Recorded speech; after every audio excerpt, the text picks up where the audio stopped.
Lord David Frost, the man who resigned from Boris Johnson's cabinet because this Tory government went way too left-wing and authoritarian and pro-Brit government, is now back. He's very proactive in the House of Lords. There is now a new push for him to join the House of Commons as an MP to maybe potentially replace Boris Johnson as the next Prime Minister, because the Tory government are still in a bit of turmoil, the Tory party. There is a lack of talent in the House of Commons. There's not much really anyone who's not been completely undermined their branding by supporting weird socialist-like policies. And David Frost was the man who gave us Brexit.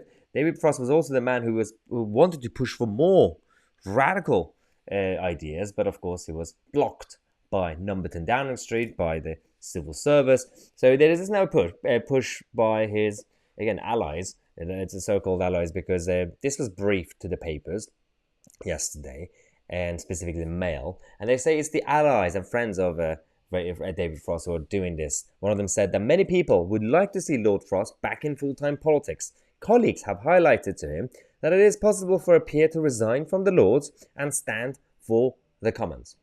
The interesting thing enough is that, of course, being around the Westminster bubble for about 10 years now, I also know that this could potentially also be Lord Frost himself briefing the papers, obviously using proxies to do that, because it's a very, very interesting, subtle story that, oh, Lord Frost is available, he's got talent, maybe he could potentially be the next Tory Prime Minister, and maybe he could bring back conservatism to this country. It doesn't matter who's briefed.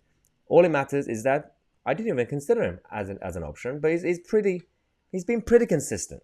It's the man who, one of the reasons he resigned was because of Plan B policies, the new 2020 restrictions and lockdowns, and the so-called health or immunity passports, domestic passports, and all the restrictions and the face nappies and everything else.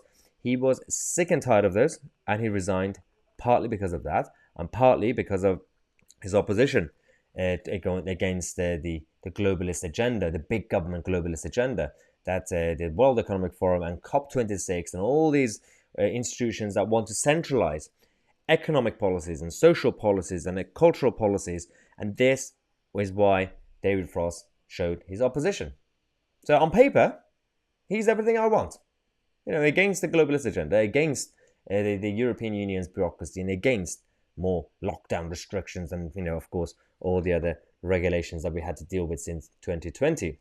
Now, part of in the Mail that talked about him in terms of analysing him, they did say that it's so revered in Whitehall that Boris Johnson declared him the greatest Frost since the Great Frost of 1709. That was when Boris and Lord Frost were on good terms politically, but not now, of course, because he resigned. He was also known as Boris's Brexit brain during the height of the negotiations, and the pair have long been seen as allies. Now, they don't hate each other, of course, but of course, in terms of on a governmental level in his cabinet, he couldn't continue his work because of the differences that they had. Now, the Brexit deal was not perfect, but it wasn't really the fault of Lord Frost, because there are obstacles from civil service, from Brussels, and of course, Numberton Downing Street, people who didn't really want to take the risk of going for no deal, things like that, because he was not the full decision maker. He was negotiating. It was the job of the Prime Minister to say yes or no.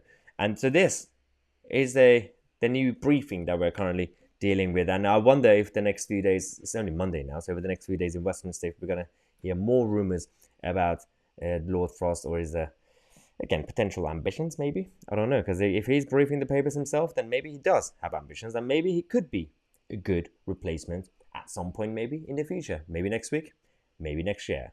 Subscribe to the channel. We're going to come back with more news updates on my TC, and we are the media.